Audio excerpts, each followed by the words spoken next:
Yeah, it was crazy. In fairness, I haven't seen quite anything like it.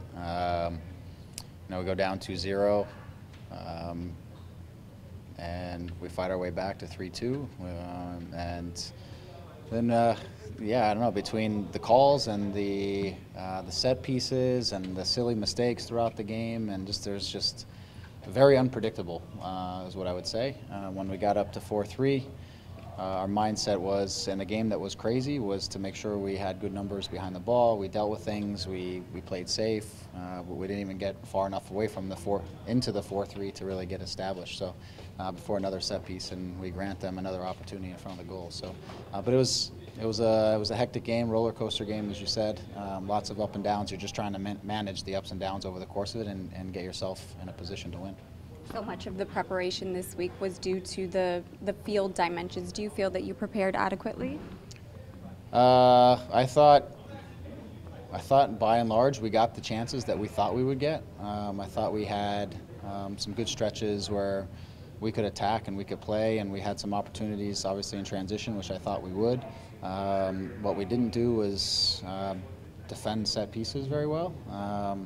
And obviously giving away a number of penalty kicks never helps. So, yeah, I think the game was a little more hectic than we thought it would be, but we knew it wasn't going to be this beautiful soccer game out here. It was going to be about details and about not making mistakes and about first and second balls and things like that. And yeah, I'm not sure you know how to prepare exactly for this one. What are the emotions after this one? Because it's a game you were trailing 2-0. Very frustrating. Yeah, frustrated. Everybody, the guys are frustrated. If the context of the game were the first, say, 30 or 40 minutes, we would be very happy. Having fought back from 2-0 to level and to go up one. But then when you're at the end of the game and you're up 3-2 and you're up 4-3, then I think we all feel like we need to lock that game down and win the game. So we're disappointed that we gave away 2 points. Your opinion about Jovinko's performance? He was excellent. I thought he was, with open space and some ability to run at people. You saw what he can do.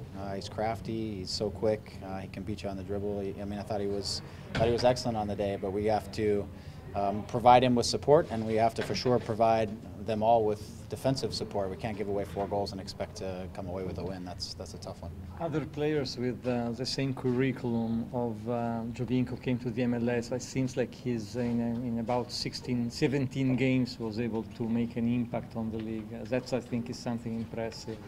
Yeah, I think with Sebastian, he's younger. He's adapted quickly.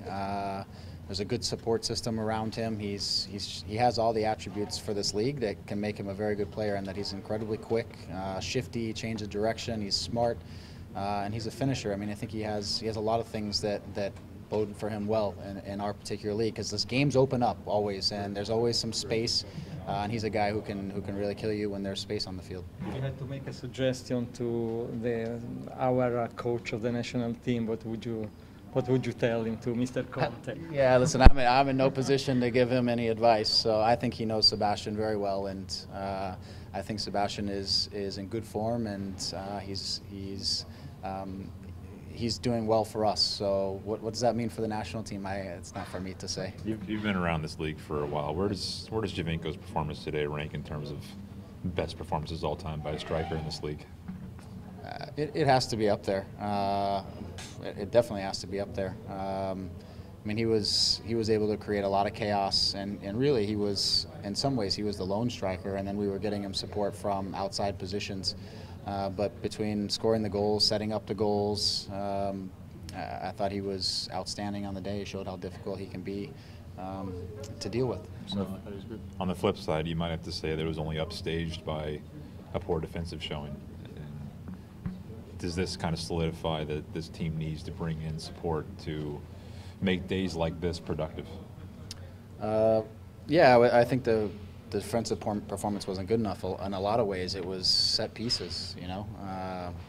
2 PKs, if I'm not mistaken, one on a rebound, a free kick, and a second free kick that's whipped in that we put right back in front. So In terms of the defending and the run of play, I wouldn't say it was amazing, but it wasn't what killed us.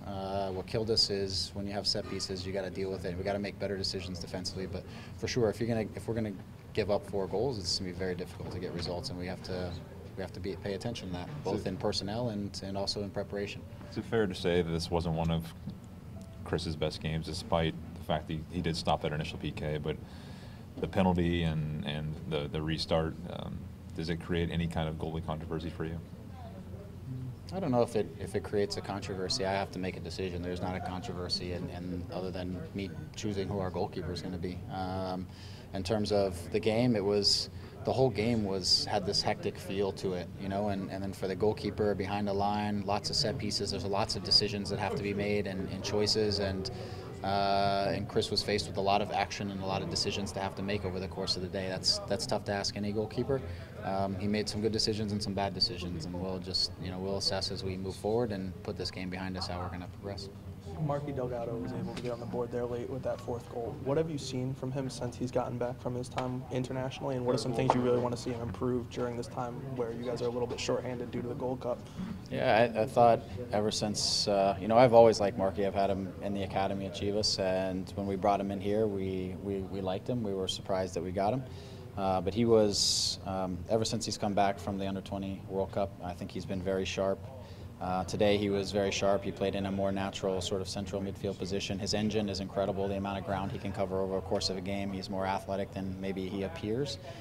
He's quick, he can get out, but the amount of work he did up and down in defensive work and getting up to support Sebastian. I mean, the goal he scored off of Sebastian's run, there's not many guys who cover the ground that he covered and get themselves in front of the goal that late in the game was pretty impressive. So Marky just needs to keep doing what he's doing and keep being who he is, and he's got a bright future ahead of him.